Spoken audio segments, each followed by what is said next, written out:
نمازی کبھی چوری نہیں کرتا. اگر چور نمازی ہو جائے تو الگ بات ہے. بہت احمد دی. چور نمازی ہو جائے تو بھائی جو اس کا پیشہ ہے وہ تو مانے گا نہیں, چھوڑے گا نہیں. لیکن جو نمازی ہے وہ چوری نہیں کرتا.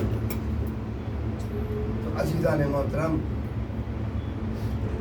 نماز بھی ایسی ہو, کتنی مصیبتیں آ جائیں یہ نماز نہ چھوٹنے پائے.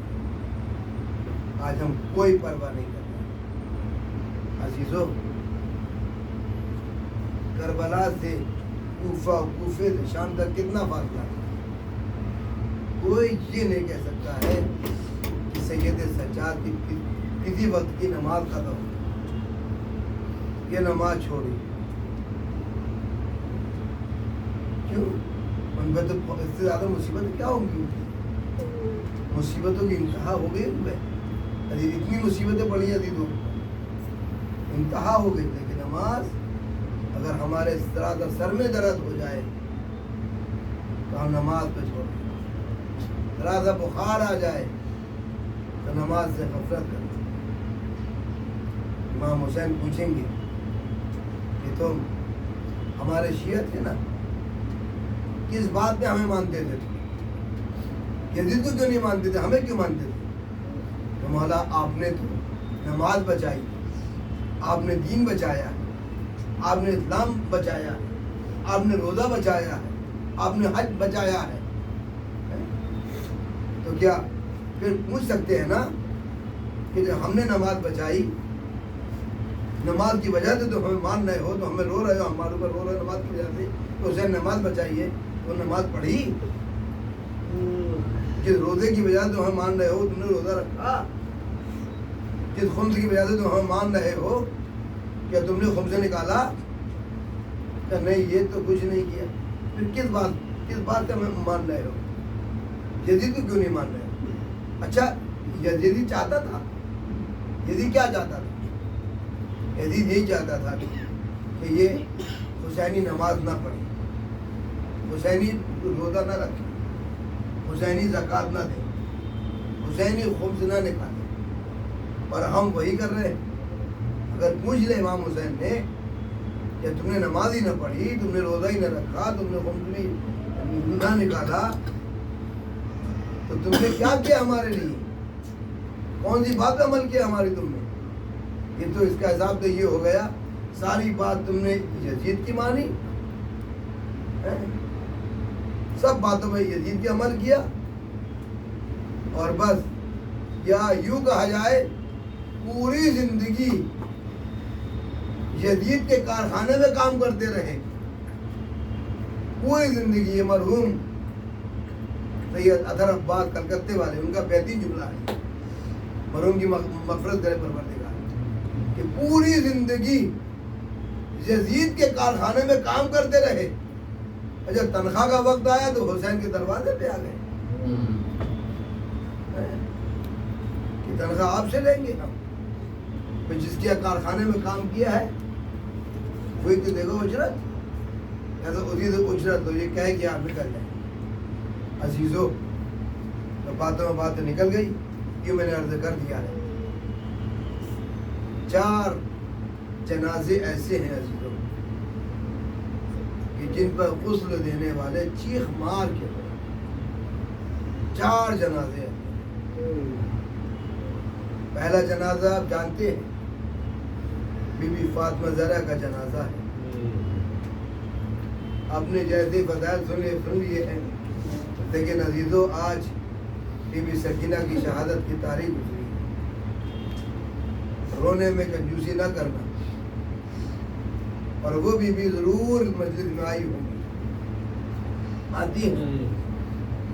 عزیزارو, 4 جنازے ایسے. پہلا جنازہ بی بی فاطمہ زہرا کا جنازہ ہے.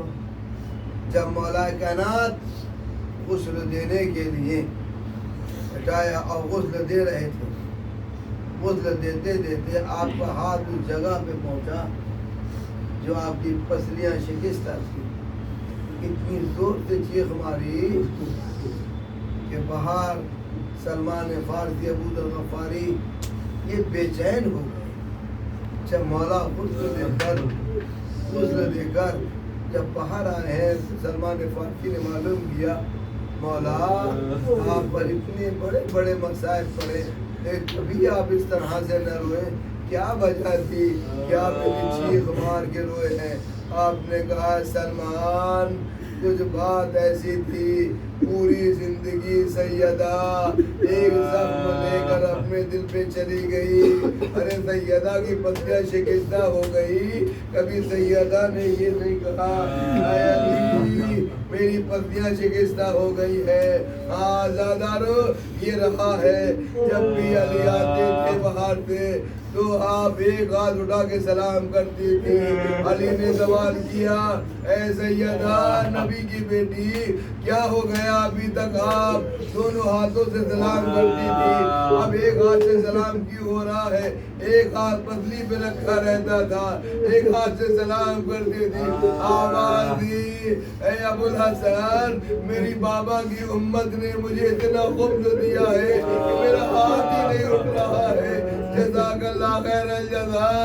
پروردگار نعمت رحمت نازل کرے. تاریخ میں ملتا ہے عزادارو دوسرا جنازہ ساتھ امام موسیٰ قاسم علیہ السلام کا جنازہ ہے.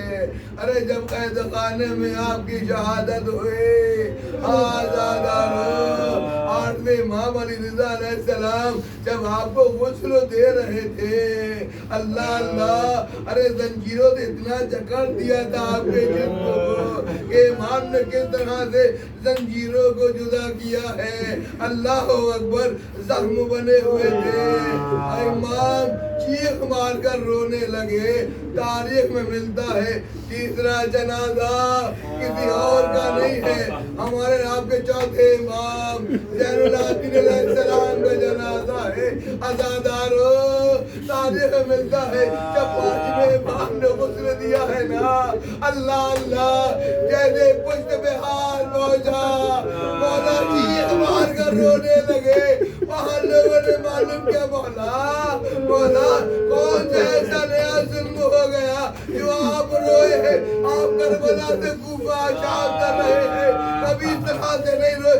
آواز دی ارے میں نے دیکھا میرے بابا کے گلے پر ابھی بھی زخم تازہ ہے. جزاک اللہ خیر الجزا.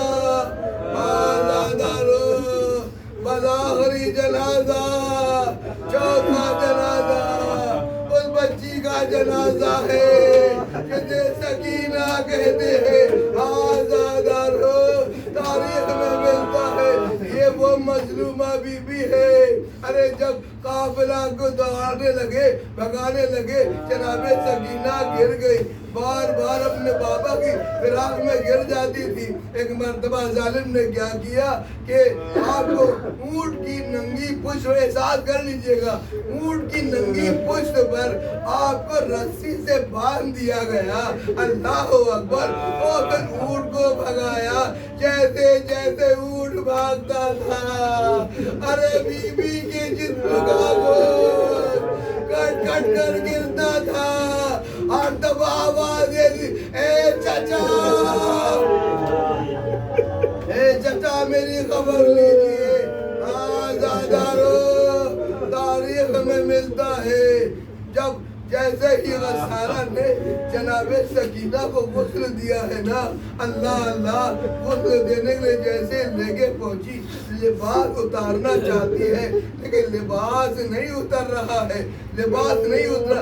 غسالہ نے کہا اے بی بی اتنا بتا دو اسے کیا مرض تھا. آواز بے وطنی کا اس بار ظلم کی ہوا کہ بابا کے فراق میں اللہ اکبر. کیا بات ہے. غسالہ چیخ مار کے رونے لگی. کیا ہو گیا کہ لباس اتارنا چاہتی ہو, جسم سے اتنا چمٹا ہوا ہے کہ لباس اتر نہیں رہا ہے. جزاک اللہ خیر الجزا. جناب سکینہ کو کہ جن کی پیاس اتنی تھی کہ پتہ نہیں کہ کب پیاس بجھی ہے. عزادارو تاریخ میں ایک جملہ ہے عرض کرنا بس اور مجلس تمام ہے. تاریخ میں ملتا ہے کہ کربلا سے لے کر کوفہ و شام تک ہر چیز کا شمار کر لیا گیا. کربلا میں یہ بھی معلوم ہو گیا کہ تیر انداز کتنے تھے, تیر کتنے تھے, نیزے کتنے تھے, بھالے کتنے تھے, لشکر یزید کتنا تھا. یہاں تک کے شمار ہو گیا کہ امام حسین کے جسم پر زخم کتنے تھے. میر انیس نے لکھا 1900 زخم تنے چاک چاک پر. ارے زینب نکل حسین تڑپتا ہے خاک پر. ارے یہ بھی شمار کر لیا گیا کہ حسین کے جسم پر زخم کتنے ہیں, لیکن دو چیزوں کا شمار نہ ہو سکا. ہاں آزادارو, دو چیزوں کا شمار نہ ہو سکا. ایک تو یہ نہ پتہ چل سکا ارے سید سجاد پوچھ میں تازیانے کتنے لگے. ارے جب کوئی بی بی گرے رونے لگی سید سجاد کے تازیانے, جب کوئی بچہ گرا سید سجاد کے تازیانے. دوسری چیز یہ نہ پتہ چل سکا ارے سکینہ کی پیار کا بدھے.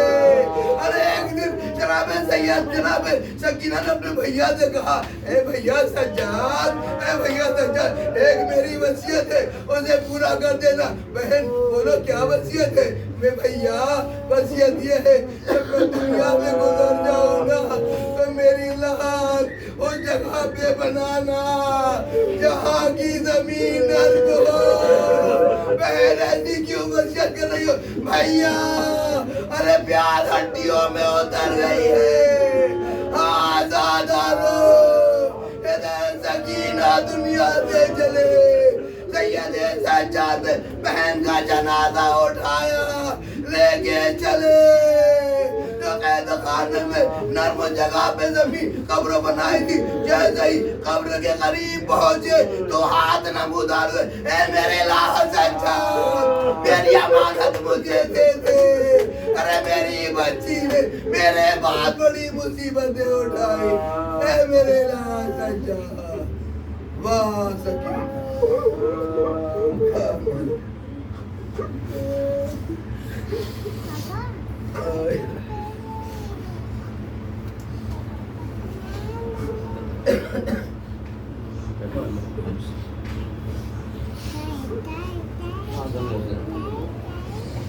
I'll say